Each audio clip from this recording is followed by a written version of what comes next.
You must have a cause that motivates you. Or else you'll fall into drugs and addiction. Or you'll fall into something. You must have a cause that motivates you and gets you out of bed. Or your life will be meaningless and worthless.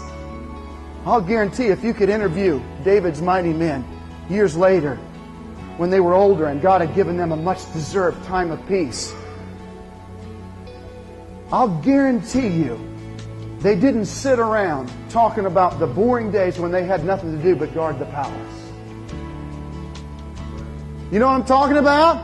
You know what they talked about? They talked about the days when they lived in caves and they ran for their lives and they took on giants and they defeated their enemies and they fought side by side and back to back together. Those were the times when they were the most alive. Every day was an adventure. We don't know what's going to happen. Our head might roll today. But man, we've got a reason to breathe today. We've got a cause to fight for. And so I ask you guys again today, is there not a cause in this world worth fighting for, Robert?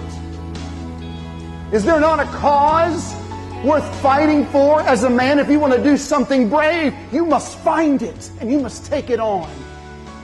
Courage never shows up till there's an obstacle to overcome, a villain to be vanquished, a wrong to be made right, or an innocent victim to protect. It never even shows up till there's a cause.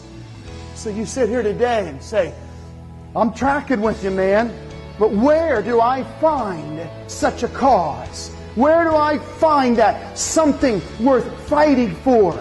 And I remind you, men, as we sit here today, that Jesus told us we have a very real enemy whose very purpose is to steal, kill, and destroy.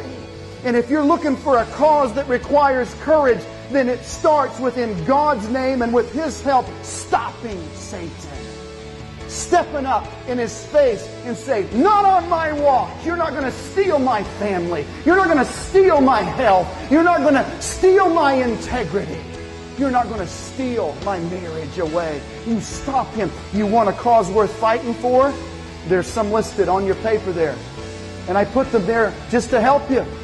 Because some of you might look at one or two of them and circle them in there and go, there it is. There it is. You want a cause worth fighting for? How about one of these? Hunger.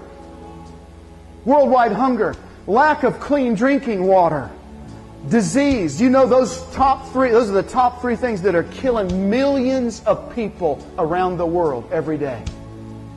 For something that comes out of your faucet, millions free every day pretty much.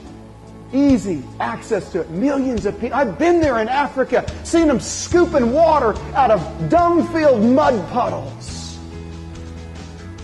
Getting all this stuff in their body and they're dying. There's a cause for you. We've drilled I don't know how many wells as a church over in Africa. You can make a difference. There's a cause worth fighting for. Man, these people need a hero to bring them food and medicine and a drink of water.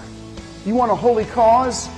Then how about you as a man step up and fight prostitution and this insidious sex slave trafficking in an industry? Men who are cowards. Cowards are running these quote-unquote businesses. And the world desperately needs some men with courage to step up and shut them down. Get in their face. How do you do it? How do I begin as a man sitting here in Mahanoy City today to stop the sex slave trafficking industry? Well, you go online and you get involved with A21 or some kind of an organization and you say, I may not be able to save every girl, but I'll save one.